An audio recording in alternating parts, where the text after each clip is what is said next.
Olá, sou a professora Patrícia Fontes, esse é o meu sinal. Eu estou com o intérprete de Libras, Bruno.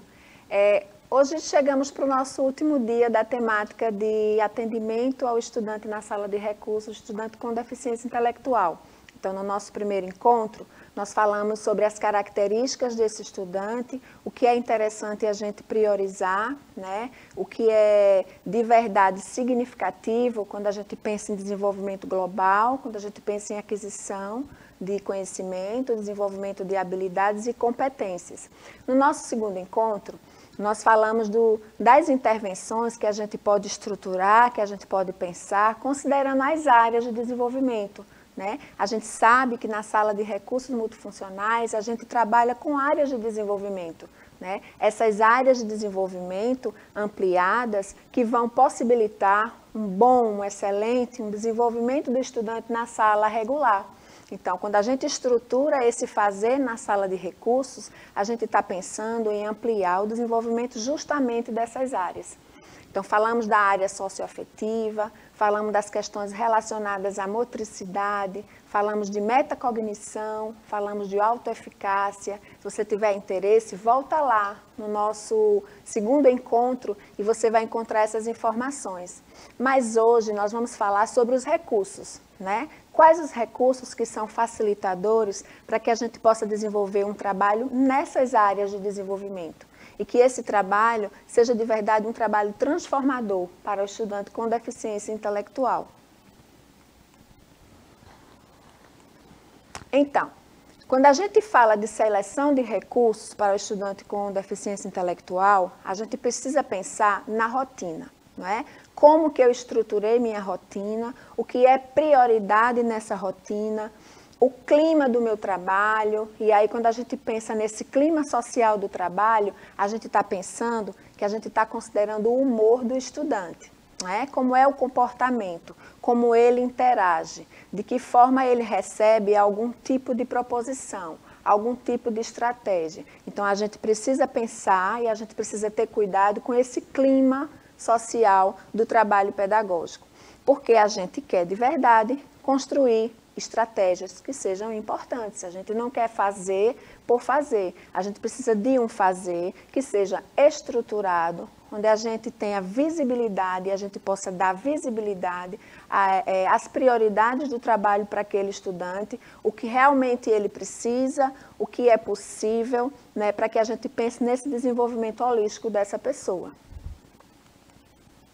Então, a gente tem imagens aí onde são evidentes diferentes recursos, né? A gente tem o ábaco, que é um recurso tradicional, importante para a gente trabalhar várias habilidades, e é um recurso tradicional. Então, para alguns estudantes, o trabalho estratégico pedagógico com o ábaco vai ser perfeitamente possível, mas para outros estudantes pode ser que ele não atinja o significado que a gente espere, pode ser que a gente não tenha a resposta que a gente espere, né?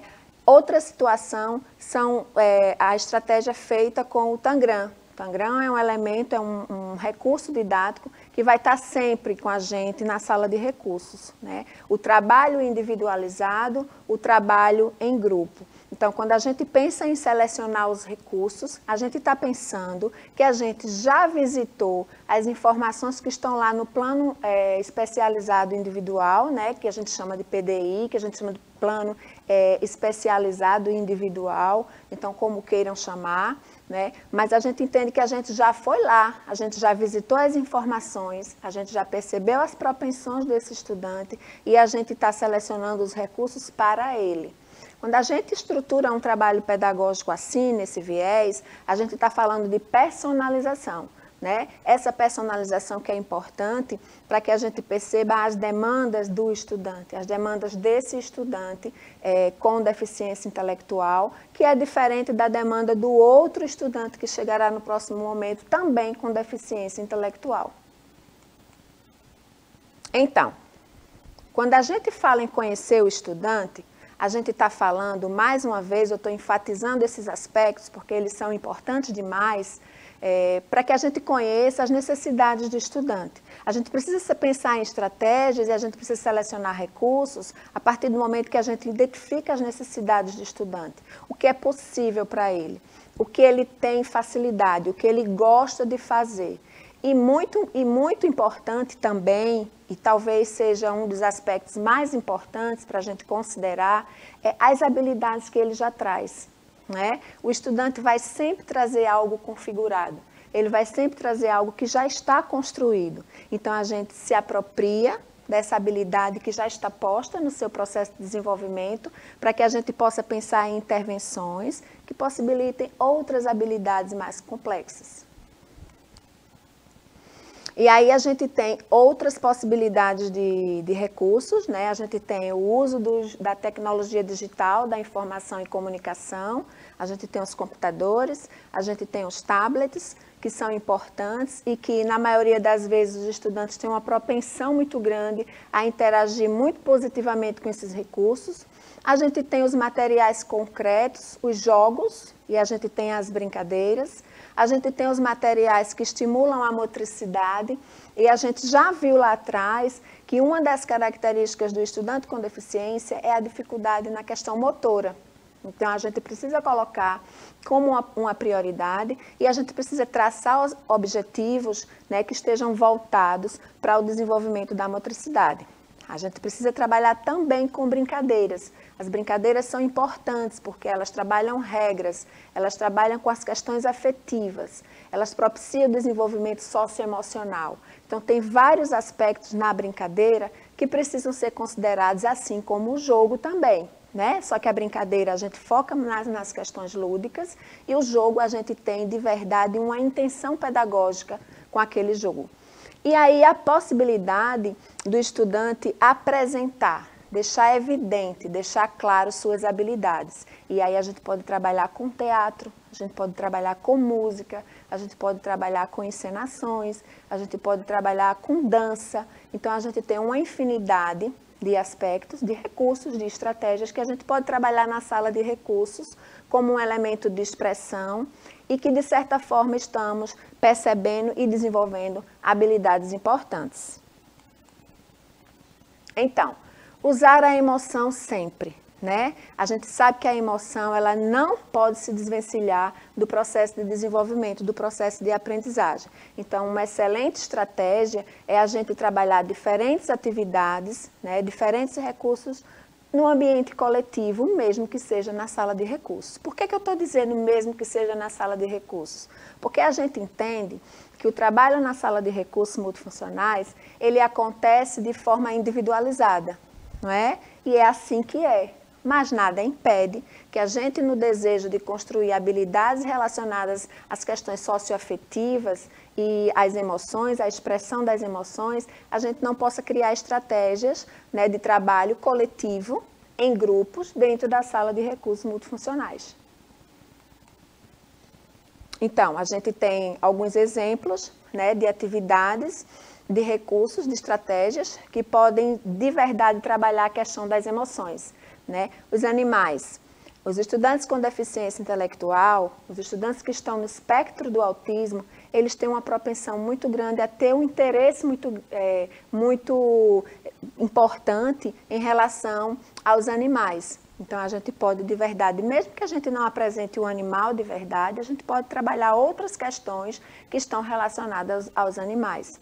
E aí a gente tem os robôs, né? Que aqui na nossa rede a gente tem o Now, que está à disposição. Inclusive, nós já trabalhamos a temática do Now, quando falamos de tecnologias assistivas, como um importante recurso que trabalha a emoção, onde o estudante se expressa, onde ele se envolve e ele evidencia suas impressões e seus desejos. Né? E a gente tem os trabalhos com imitação, com imaginação, na configuração de personagens, na vivência com personagens que não fazem parte do dia a dia, mas que precipitam uma imaginação, que precipitam prazer, curiosidade, né? E a questão lúdica também, que é muito importante.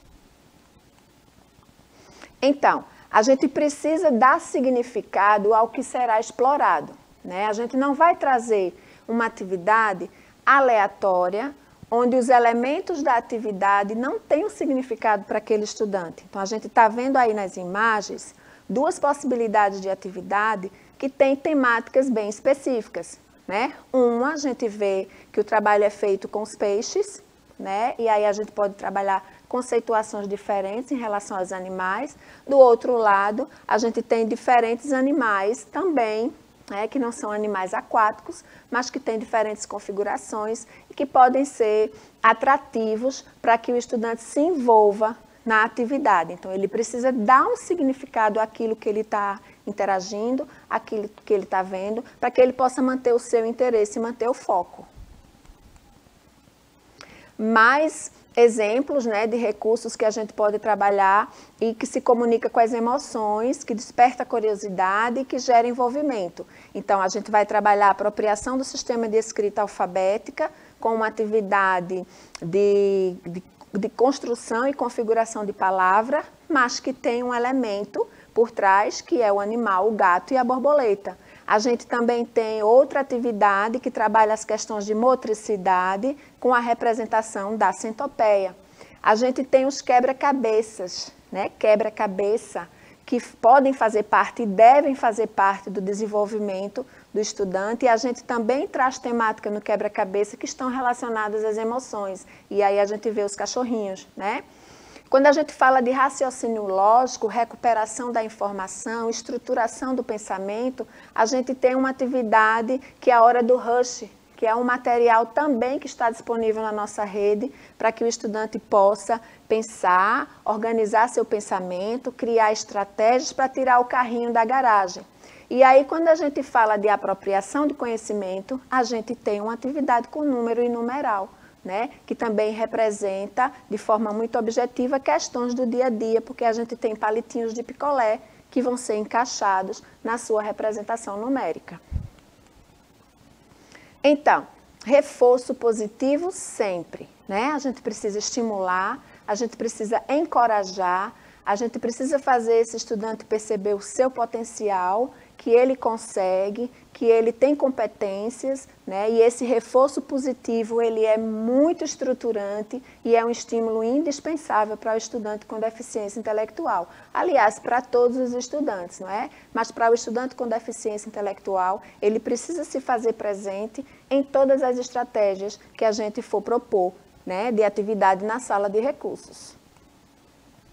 E aí a gente tem atividades diferentes, né? A gente percebe que as crianças são percebidas, são estimuladas, são parabenizadas. Então, observem a expressão quando ele espera de verdade um retorno, né, em relação à sua construção, ao seu produto, né, o que ele conseguiu construir durante o desenvolvimento da atividade. A questão lúdica é indispensável, né? Para a criança, o lúdico faz parte do seu desenvolvimento, faz parte da sua estruturação. Então, o lúdico para o desenvolvimento cognitivo, o lúdico para a aquisição de funções executivas, o lúdico para a gente trabalhar a metacognição, o lúdico para que a gente possa trabalhar a autoeficácia. Então, o lúdico vai estar presente nas nossas intervenções de forma sistemática e de forma regular. Né? Vejam que aí ele está brincando, como se ele fosse um dentista. Então, isso é importante, isso faz sentir prazer e isso possibilita uma temática para ser trabalhado várias áreas do desenvolvimento na sala de recursos, assim como na sala regular também. A brincadeira, né, que é importante.